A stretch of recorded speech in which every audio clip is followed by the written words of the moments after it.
12ই রবিউল আউয়ালে নবীজির ইন্তেকাল হয়েছে, এটা মুতামাদ নয়, অথেন্টিক ভাবে প্রমাণিত নয়, নির্ভরযোগ্যভাবে বাস্তবতার নিরিখে প্রমাণিত নয়, বরং সহিহ বুখারীর হাদিসের বিপরীত। নবীজি 12ই রবিউল আউয়ালে ইন্তেকাল করেছে, এটা বুখারী শরীফের হাদিসের বিপরীত। যার কারণে দুইজন বিখ্যাত মুহাদ্দিস, একজন হলো হাফিজুল হাদিস এবং নাকিদ ইমাম ইবনু হাজার আসকালানী রহমাতুল্লাহ আলাইহি, যিনি 6 লক্ষাধিক হাদিসের সনদ মুখস্থ জানতেন, মারহাবা বলেন, শারিহে বুখারী ছিলেন। তিনি তার ফাতহুল বারি শরহে বুখারীর মধ্যে লিখেছেন। আরেকজন হলো শারিহে বুখারী ইমাম শিহাবুদ্দিন কাস্তালানী রহমাতুল্লাহ আলাইহি, তিনিও তার মাওয়াহিবুল লাদুনিয়ার মধ্যে উল্লেখ করেছেন। ওনারা বলেছেন যে মুতামাদ, অধিকতর নির্ভরযোগ্য হলো, অথেন্টিক ভাবে প্রমাণিত হলো রাসূল করিম সাল্লাল্লাহু আলাইহি ওয়াসাল্লাম রবিউল আউয়াল শরীফের 2 তারিখে ইন্তেকাল করেছেন। 12 তারিখে ইন্তেকাল কোনোভাবেই প্রমাণিত হয় না। এটা দুইজন মুহাদ্দিসের ফয়সালা। পাশাপাশি আরেকজন মুহাদ্দিস ইমাম সুহাইলি রহমাতুল্লাহ আলাইহি, ইমাম সুহাইলি কিন্তু ইমাম কাজী ইয়াজ রহমাতুল্লাহ আলাইহির সমসাময়িক, শিফা শরীফের লেখক যিনি, ওনার সমসাময়িক ইমাম সুহাইলি। ওনার একটা বিখ্যাত সিরাত গ্রন্থ রয়েছে, ওটার নাম হলো রাউদুল উনফ। আমার বাম পাশে যিনি বসা, উনি এই অঞ্চলের অসংখ্য আলেমের উস্তাদ। রাউদুল উনফ যে সকল আলেম ভাইদের ঘরে আছে, আপনারা প্রিয় নবীজির বেলাদাতের চ্যাপ্টারটা দেখবেন, সেখানে তিনি অথেন্টিক ভাবে প্রমাণ করেছেন বিভিন্ন হাদিস এনে যে রবিউল আউয়াল শরীফের 12 তারিখে নবীজির উফাত শরীফ কোনোভাবেই প্রমাণিত হয় না। কিভাবে প্রমাণিত হয় না? ইমাম ইবনু হাজার আসকালানী, ইমাম কাস্তালানী, ইমাম সুহাইলি, আরো অন্যান্য ইমামরা তিনারা উল্লেখ করেছেন।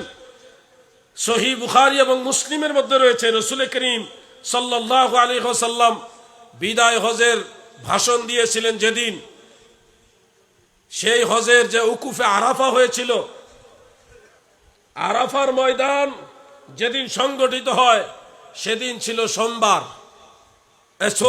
শুক্রবার। কি বার? জোরে বলেন, কি বার? শুক্রবার ছিল। খুব খেয়াল করে শুনবেন, ইয়াউমে আরাফা ছিল ইয়াউমুল জুমআ, জুমার দিন ছিল। এবার আপনি কাগজ কলম নিয়ে বসেন, জিলহজ মাসের 9 তারিখ ইয়াউমে আরাফা, সেদিন শুক্রবার, 10 তারিখ শনিবার, 11 তারিখ রবিবার, 12 তারিখ সোমবার, 13 তারিখ মঙ্গলবার, এইভাবে হিসাব করে করে জিলহজ মাস আপনি 29 কিংবা 30 দিনে পূর্ণ করেন। আরবি মাস 30 দিনের বেশি হয় না, 28 দিনও হয় না, হয় 29 হবে না হয় 30 হবে। জিলহজ আপনি 30-এ পূর্ণ করেন অথবা 29-এ করেন। এরপরে জিলহজ মাসের পরে হলো মাহে মুহররম। মুহররম মাস পুরো একটা মাস আপনি কাগজে লেখেন, শনি রবি সোম মঙ্গল বুধ বৃহস্পতি শুক্র শনি রবি, এভাবে লেখেন এক একটা তারিখের সাথে সাথে লিখে 29 দিনে বা 30 দিনে মুহররম মাস কমপ্লিট করেন। করার পরে মাহে সফর আসবে। সফর মাসও ঠিক প্রত্যেকটা তারিখে তারিখে শনি রবি সোম মঙ্গল বুধ বৃহস্পতি শুক্র শনি রবি সোম মঙ্গল, এভাবে তারিখে তারিখে লিখেন। লিখে সফর মাস 29 দিনে কিংবা 30 দিনে কমপ্লিট করেন। এরপরে হলো মাহে রবিউল আউয়াল শরীফ। এই রবিউল আউয়াল শরীফের 1 তারিখ থেকে 12 তারিখ পর্যন্ত আপনি ওই ধারাবাহিক বার মিলিয়ে মিলিয়ে আনেন। যতবার চেষ্টা করবেন, কোন মাস 29, কোন মাস 30, কিংবা সবগুলি 30 কিংবা সবগুলো 29, এভাবে যদি আপনি 1000 বার চেষ্টা করেন, কোন ক্রমেই রবিউল আউয়াল মাসের 12 তারিখে সোমবার হয় না। কথা কি বুঝতেছেন আপনারা?